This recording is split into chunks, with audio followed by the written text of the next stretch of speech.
أوحي إليك من كتاب ربك لا مبدل لكلماته ولن تجد من دونه ملتحدا واصبر نفسك مع الذين يدعون ربهم بالغداة والعشي يريدون وجهه ولا تعد عيناك عنهم تريد زينة الحياة الدنيا ولا تطع من أغفلنا قلبه عن ذكرنا واتبع هواه وكان أمره فرطا.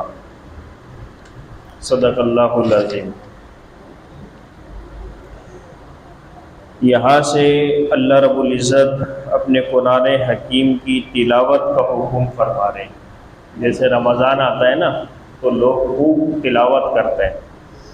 تو سورہ کہف کے اندر بھی ایک جگہ یہی ارشاد فرمایا کہ یہاں سے قرآن حکیم کی تلاوت کا بھی حکم ہے اور دلیل وحی اور فرائض خاتم الانبیاء کہ اس کے اندر وحی کی دلیل ہے کہ آپ کی طرف جو پیغام لایا گیا ہے یہ من جانب اللہ ہے. یہ جو فرشتہ آتا ہے آپ کی طرف یہ اللہ کی جانب سے آتا ہے, اللہ کے حکم سے آتا ہے.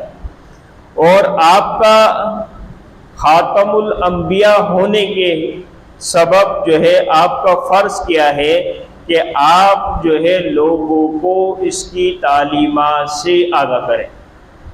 اب یہ فرما رہے ہیں وَاتْلُ مَا أُوحِيَ إِلَيْكَ مِنْ كِتَابِ رَبِّكَ کہ نبی آپ تلاوت کیجئے اس چیز کی جو آپ کی طرف وحی کی گئی ہے آپ کے رب کی کتاب کی طرف, کتاب میں سے. اب یہ دیکھیں اللہ تعالیٰ نے 4 جو کتابیں نازل فرمائیں ان 3 کتابوں کا خلاصہ قرآن پاک کے اندر, اور یہ واحد کتاب ہے جو اللہ تعالیٰ نے رمضان کے مہینے کے اندر وہ بھی انا انزلناہ فی لیلۃ القدر, لیلۃ القدر کے اندر نازل فرمائے. پھر اللہ تعالیٰ آگے فرما لا مبدل لکلماتہ کہ اس کے کلمات اس کے وعدوں کے اندر کوئی رد و بدل نہیں ہے, کوئی تغییر نہیں ہے. جو فیصلہ قرآن نے کہہ دیا وہ ہو کر رہے گا. قرآن نے کہا ایک نیکی لے کر آؤ گے من جاء بالحسنۃ فلہ عشر امثالھا, ایک نیکی لے کر آؤ گے ہم 10 کا ثواب دیں گے. یہ اللہ کا فیصلہ اٹل ہے. ایک برائی جس کی ہے برائی کے بارے میں پھر سوچ ہوگی کہ اگر یہ جب تک توبہ ہو سکتا ہے توبہ کر لے, توبہ نہیں کرتا پھر وہ برائی لکھی جاتی ہے. لا مبدل لکلماتہ اس کے کلموں میں کلمات کے اندر اس کے وعدوں میں کسی چیز کا کوئی رد و بدل نہیں. ولن تجد من دونہ ملتحدا اور ہرگز آپ یہ جان لیں ہرگز اس کے علاوہ کوئی جائے پناہ بھی نہیں. بھائی اللہ کے علاوہ کسی اور کے یہاں ٹھکانہ ہے؟ آدمی سب جگہ سے مایوس ہو کے کیا بولتے ہیں, ڈاکٹر حضرات بھی کیا بولتے ہیں, بھائی مریض کے لیے آپ دعا کریں, مریض کے لیے آپ دعا کریں. ہمارے ساتھ شیخ تھا, ایک سعودیہ کا تھا شیخ, مسجد عائشہ کے سامنے اس کا گھر ہے, انجینئر کا مہندس مروان شاکر یوسف حسنی. وہ یہی چیز کہتا تھا, بولتا تھا ہم پہلے ڈاکٹر پہ جاتے ہیں پھر اس سے بڑے ڈاکٹر پہ جاتے ہیں پھر اس سے بڑے ڈاکٹر پہ جاتے ہیں, آخری میں جو مشینیں ٹیسٹ کر کے اس کو بتاتی ہیں کہ بھائی اب اس کی بیماری کا کوئی حل نہیں ہے, آپ جو ہے دعائیں کریں.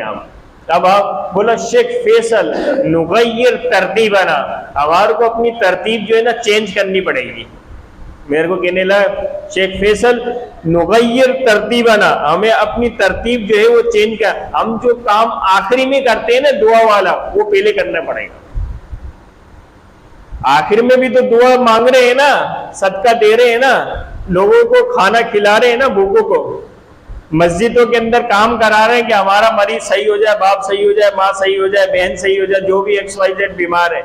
تو کہنے لگا کہ ہمارے کو جو آخر میں کام یاد آتا ہے نا وہ ہمیں پہلے کرنا چاہیے, اللہ کی مدد آئی. اور یہ حقیقت بات ہے. ہم جو ہے سب جگہ سے مایوس ہو کے پھر مسجد کو دینا اپناتے ہیں, پھر مسجد کے ماحول کو اپناتے ہیں, پھر قرآن کو اپناتے ہیں, تو یہ ہمیں پہلے کرنا چاہیے۔ آگے جو ہے اللہ تعالیٰ فرما رہے ہیں وَاصْبِرْ نَفْسَكَ مَعَ الَّذِينَ يَدْعُونَ رَبَّهُمْ، آپ اپنے آپ کو ان کے ساتھ صبر کے ساتھ ان کے ساتھ روکے رکھیے، ان کے ساتھ بیٹھیے، جو صبح و شام جو ہے اللہ تعالیٰ کے ذکر میں، اللہ تعالیٰ کی یاد میں، اللہ تعالیٰ کو ڈھونڈنے میں مصروف رہتی ہے۔ اب اس آیت کا شان نزول جو ہے مفسرین کرام فرماتے ہیں کہ اس آیت کا شان نزول وہ اصحاب صفہ کے بارے میں یہ آیت نازل ہوئی، کیونکہ صبح شام جو ذکر کے اندر اور دعاؤں کے اندر جو لگے رہتے تھے نا وہ اصحاب صفہ تھے۔ وہ تقریباً 70 سے اوپر کی جماعت تھی، جس میں حضرت ابو ہریرہ رضی اللہ تعالیٰ عنہ، حضرت سلمان فارسی رضی اللہ تعالیٰ عنہ، حضرت بلال حبشی رضی اللہ تعالیٰ عنہ، اور ان جیسے کئی سو آدمی جو ہے وہ اصحاب صفہ میں تھے۔ تو اللہ تعالیٰ فرما رہے ہیں کہ اے نبی آپ ان لوگوں کے باتوں میں نہیں آنا۔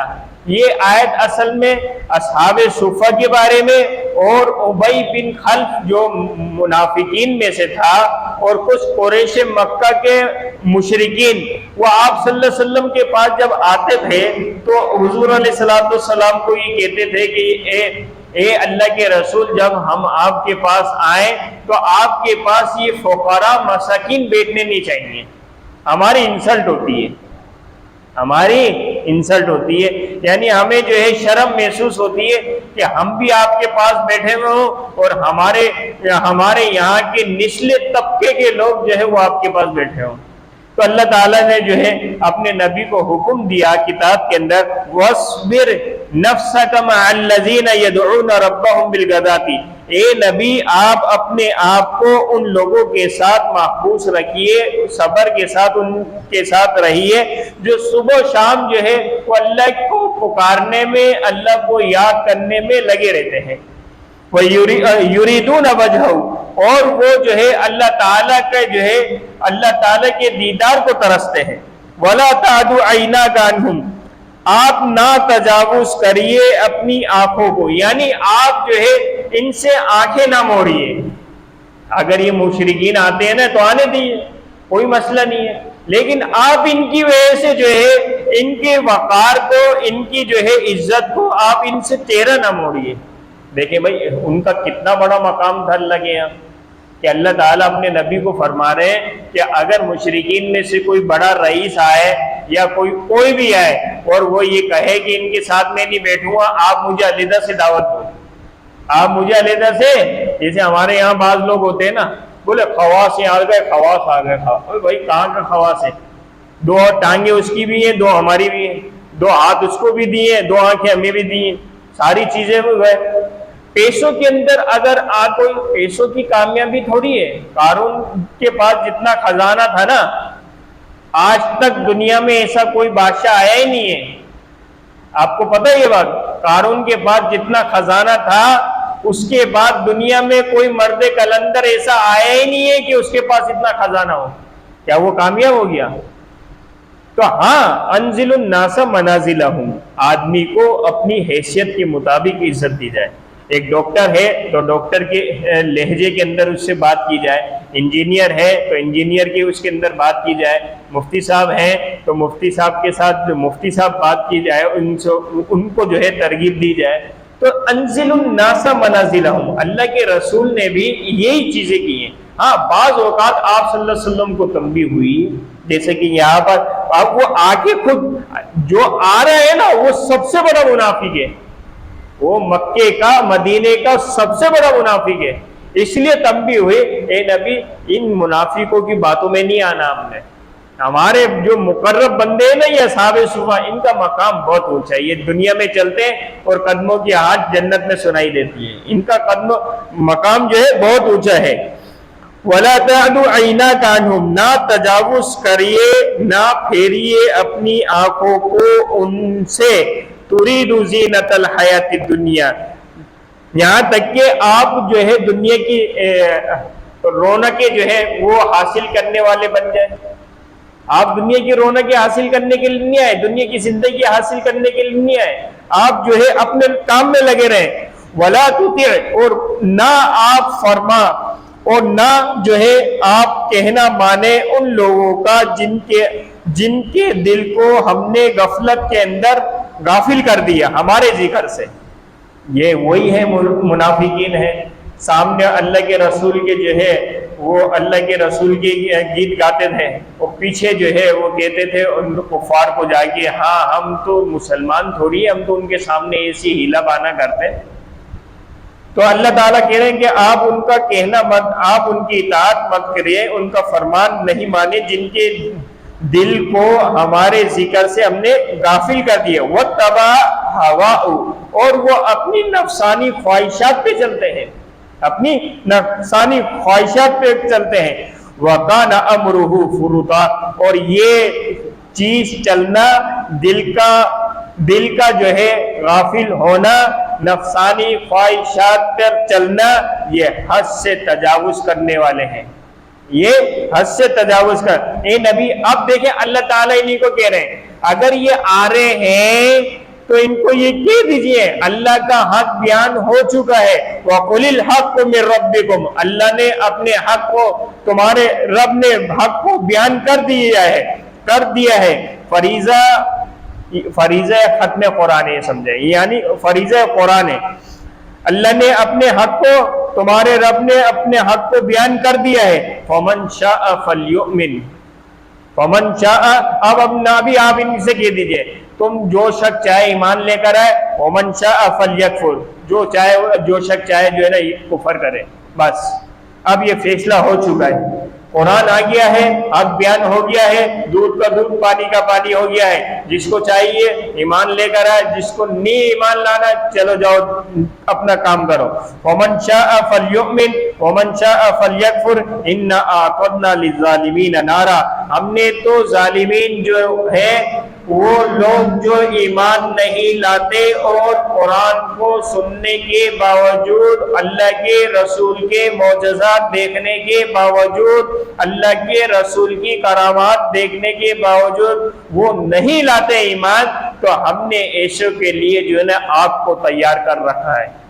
اِنَّا أَعْتَدْنَا لِلظَّالِمِينَ نَارًا أَحَاطَ بِهِمْ سُرَادِقُهَا، جو آگ ان کو گھیر لے گی، ان کو آگے سے بھی، گردن کے آگے سے بھی، پیچھے سے بھی، ایسی آگ ہوگی. وَإِن يَسْتَغِيثُوا يُغَاثُوا بِمَاءٍ، اب یہ جو ہے آگ ان کو گھیرے گی اور تپش لگی ہوئی ہوگی، ان کو جو ہے نا پیاس لگے گی، پیاس جہنمیوں کو پیاس لگے گی. یہ پکاریں گے یغاثوا بماء، اور پانی مانگیں گے، یہ بولیں گے ہائے ہائے پانی تو لا دو، پانی تو لا دو. کالمحل یشفی الوجوہ، تو ان کو پانی ایسا پیش کیا جائے گا، تانبے کا پانی ہوگا، تانبے کو پگھلا کر اس کا پانی بنا کر وہ پیش کیا جائے گا. اب آپ بتاؤ تانبے کا پانی کوئی پیے گا؟ تانبے کا، شیشے کا پانی جو ہے کوئی پیے گا؟ یشفی الوجوہ بئس الشراب، بہت ہی برا پانی ہوگا، بہت ہی برا مشروب ہوگا. وساءت مرتفقہ، اور بہت ہی بری آرام گاہ ہوگی، بہت ہی بری آرام گاہ ہوگی. اللہ تعالیٰ سے دعا ہے اللہ تعالیٰ مجھے اور آپ کو حضور صلی اللہ علیہ وسلم کی سیرت کے اوپر اور قرآن کی تعلیمات کے اوپر عمل کرنے کی، دوسروں تک پہنچانے کی توفیق نصیب فرمائے. الحمدللہ رب العالمین والعاقبۃ للمتقین والصلاۃ والسلام علی اشرف الانبیاء والمرسلین. اللہم انا نسألک الہدی والتقی والعفاف والغنی. اللہم احسن عاقبتنا فی الامور کلها واجرنا من خزي الدنيا وعذاب الآخرة. اللهم إنك عفو كريم تحب العفو فاعف عنا يا غفور. وصلى الله على النبي الكريم وعلى آله وأصحابه أمته وأهل بيته أجمعين. آمين برحمتك يا أرحم الراحمين.